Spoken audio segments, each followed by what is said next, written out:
22.11.10 po kristjanskem koledarju 2010, Toš Mihael, prispevek, ki ni vsakdanji, oziroma prispevek za vsebino, ki je ni možno videti vse povsod in kar tako. Nahajam se na starem mestnem pokopališču v mestu Ptuj, mestu, ki želi v letu 2012 po kristjanskem koledarju postati kulturna prestolnica Evrope. Da, nekako logične želje, glede na to, da se treba razvijati progresivno. Ampak tukaj je nekaj tako imenovanih haklov, oziroma nekaj elementov, ki ta naziv konkretno za to mesto Ptuj postavljajo pod vprašaj. In sicer nahajam se na starem mestnem pokopališču, ki bi naj bil kulturni spomenik, saj so na tem pokopališču pokopani tisti, ki so v veliki meri soustvarjali staro mestno jedro, ki bi naj postalo znamenitost Ptuja. Njihovi grobovi so uničevani, pokopališče zapuščeno in kot takšno je velika sramota ne zgolj za Ptuj, ampak za Slovenijo. Četudi gre za narod, ki bi naj Slovence nekoč potlačeval, se ne sme obnašati do pokopališča tako, ker so nenazadnje pokopani tudi Slovenci tukaj, ampak kot rečeno, jaz tega bolanega nacionalnega naboja ne priznavam. In ta prispevek sem pričel pripravljati zato, oziroma sem se odločil zanj spontano zato, ker sem na tem pokopališču odkril nekaj, kar ni tako vsakdanjo. In sicer odprto grobnico. Ta prostor je lahko nacionalni spomenik za demonstracijo vandalizma in z vami, spoštovano občestvo, bom delil nekaj, kar ni možno tako pogosto videti. Pogled v grob. Nekdo je ta grob očitno namensko odprl, možno da je tudi pokrov z leti počel, ampak to še ne pomeni, da bi ga bilo treba odpreti. In na Ptuju, ki želi postati kulturna prestolnica Evrope oziroma partnersko mesto, je možno pogledati v grob. In vidi se, da notri ležijo smeti, neki ostanki, prav tako pa se vidi, da so notri krste. In sedaj se vprašajmo z vidika etike in morale, kako pošasten zločin je oskrvnitev grobov, in to v bistvu sredi mesta. Meni nič, tebi nič, se grobovi uničujejo do te mere, da se lahko gleda notri, kar je za nekatere strašljivo, ampak ne rabi biti, oziroma naj bo za tiste, ki imajo slabo vest. In dobesedno je možno tukaj videti, da je v grobu otroška krsta, potem je krsta srednje velikosti in tukaj običajna krsta za odraslo osebo.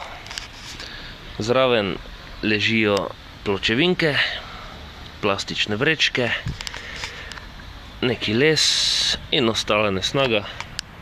Nekdo je uničil tudi nagrobnik, tako da ni možno ta trenutek videti, kdo je v tem grobu bil pokopan. Predvidevam, da podatki obstajajo v zgodovinskem arhivu kljub temu, ampak to sedaj ni toliko bistveno.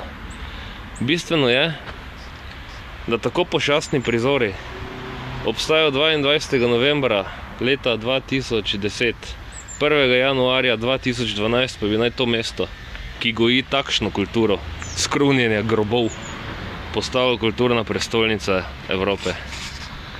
In potem se tudi ni treba čuditi, da to mesto ni turistično privlačno, ker goji duh, goji uničevalni duh in na nek način želi svojo prepoznavnost graditi na starem mestnem jedru.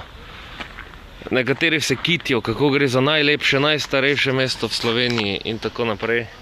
Ampak odnos do tega najstarejšega mesta ni ustrezen, oziroma tudi ostanki kulture nemško govorečih narodov so del tega mesta. In sam sem prišel že nekaj časa nazaj do spoznanja, da je stanje, ki ga vidimo, vključno z odprtimi grobovi, posledica filozofije odganjati slabo. Slabo niti ni definirano natančno, ampak denimo nekaj, kar Ptujčanu nasprotuje, avtomatsko zanj slabo. To se mora odganjati, uničevati in posledica je potem to. Ob pogledu na to javno priznam, sram me je, ko me kdo tretira za običajnega Ptujčana.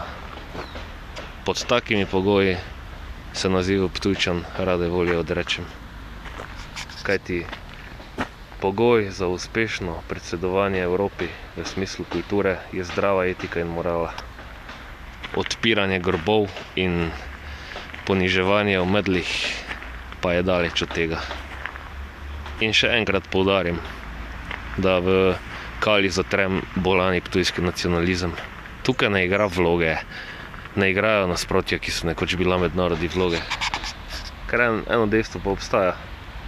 Prejšnji oblastniki mesta Petav so mesto znali narediti živo, lepo in optimistično. Sedanja oblast ga dela takšnega. In vprašanje je, kje se bo to končalo, kajti tovrstni prizori so lahko označeni kakor kulturni zločin. In povsem enoumno je, zločinec ne more biti predsednik, zato Ptuj kar tako ne more biti prestolnica, evropska prestolnica kulture, kulturna prestolnica Evrope. Nima dovolj znanja, nima dovolj etike, nima zadostne morale, za pokazati pa ima predvsem propadajoče mestno jedro in uničeno pokopališče. Ostalo pa vemo, da se vrti okoli preganjanja zime in preganjanja slabega. Besede so obarvane z demonizmom, dejanja so pa temu primerna. Sram naj bo tistega, ki ustvarja tovrstno kulturo, še bolj sram pa naj bo mestna oblast, ki zoper tovrstno kulturo ne ukrene zadosti ali pa v nekaterih primerih ukrene nič. Sram naj jih bo.